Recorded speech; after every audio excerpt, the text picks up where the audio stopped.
আসসালামু আলাইকুম বন্ধুরা, মিতুর রান্নাঘরে আপনাদের সবাইকে স্বাগতম।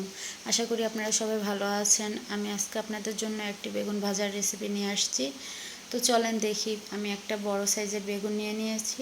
বেগুনটাকে এভাবে চাকুর সাহায্যে আমি গোল গোল করে কেটে নিলাম। বেগুনটাকে কেটে আমি চাকুর সাহায্যে বেগুনগুলোকে এভাবে একটু কেচে নেব, যাতে মশলাগুলো সুন্দর মতন বেগুনের ভিতরে প্রবেশ করে। তো বেগুন ভাজার জন্য আমি মশলা নিয়ে নিয়েছি হলুদের গুঁড়া, মরিচের গুঁড়া, ধনিয়া গুঁড়া, লবণ, আদা রসুন। তো আমি এখন লবণ, মরিচ, হলুদ, ধনিয়া, আদা রসুন সব কিছু দিয়ে বেগুনটাকে ভালো করে মাখিয়ে 10 মিনিটের জন্য মেরিনেট করে রেখে দেব 10 মিনিটের জন্য। এখানে আমি কিছু পেঁয়াজ কুচি নিয়ে নিয়েছি। পেঁয়াজগুলোকে আমি হলুদ মরিচ সব কিছু মেখে এভাবে মেরিনেট করে নিয়েছি। তো এখন আমি 10 মিনিট পর একটা চুলা অন করে দিলাম।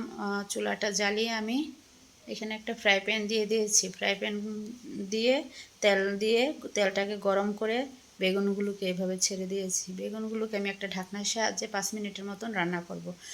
বেগুনটা আমার প্রায় সিদ্ধ হয়ে গেছে। আর বেগুনগুলোকে এখন আমি উল্টিয়ে দিয়ে উল্টে পাল্টে আমি এগুলোকে সুন্দর করে হওয়ার আগ পর্যন্ত ভেজে নিব। আমার বেগুন ভাজা প্রায় হয়ে আসছে, তাই আমি এখানে একটা প্লেটে উঠিয়ে নিব।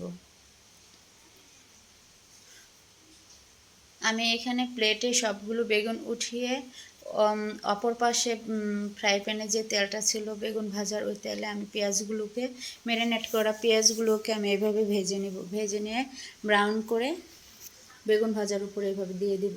এভাবে পেঁয়াজ ভেজে দিলে বেগুনের টেস্টটা আরও দ্বিগুণ হয়ে যায়। তো আমি এইভাবে সুন্দর করে সাজিয়ে নিয়েছি। আপনাদের কার কার বেগুন ভাজা পছন্দ অবশ্যই আমাকে কমেন্টসে জানাবেন। আর আমার ভিডিওগুলো যদি ভালো লেগে থাকে অবশ্যই সাবস্ক্রাইব করে আমার পাশে থাকবেন।